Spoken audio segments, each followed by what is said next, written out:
Salkam yuzga kiribman-u, lekin hozir o'tmishga qarasam, yig'lab yuborgim kelyapti-da. Faqat bolalarimni deb yashayapman. Faqat bolalarimni, erimni, bolamni o'ylabman. Qachon o'sha salkam yuzga kiribman-u, o'tmishni o'ylab, o'sha eski narsalarni o'ylab yig'lagim kelyapti-da. Faqat bola chaqamni, erimni, butun hammani o'ylabman-ku. O'zimni o'ylamayman. O'g'limni o'ylantiray debman, qizimni erga beray debman, erimga yaxshi ayol, xotin bo'lay debman. Lekin o'zimni o'ylamayman. O'z ustimda ishlamayman.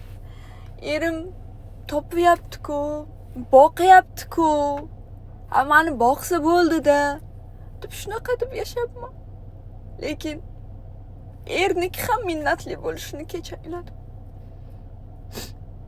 Bolalarim, agar siz shu xatoni qilmoqchi bo'lmasangiz, ertaga mendaqa afsuslanmoqchi bo'lmasangiz, o'zingiz haqingizda qayg'uring. Eringiz boqqan taqdirda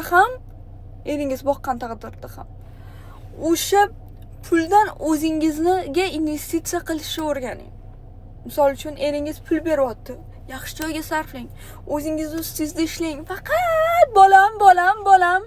Voy erim, yo'q. Sizni kim o'ylaydi? Siz o'ylamasangiz, sizni kim o'ylaydi, bolalarim?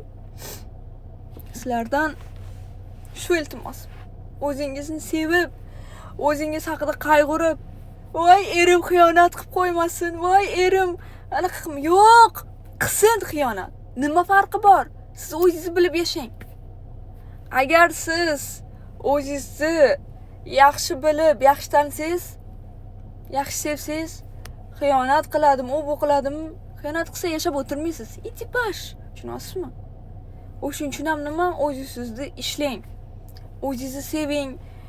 Yaxshi ona, yaxshi ayol bo'lasiz. Qachonki rostdan ham siz o'zingizni sevib, o'zingizni ishlasangiz, o'shanda o'zingizga o'zingiz davoli bo'lasiz.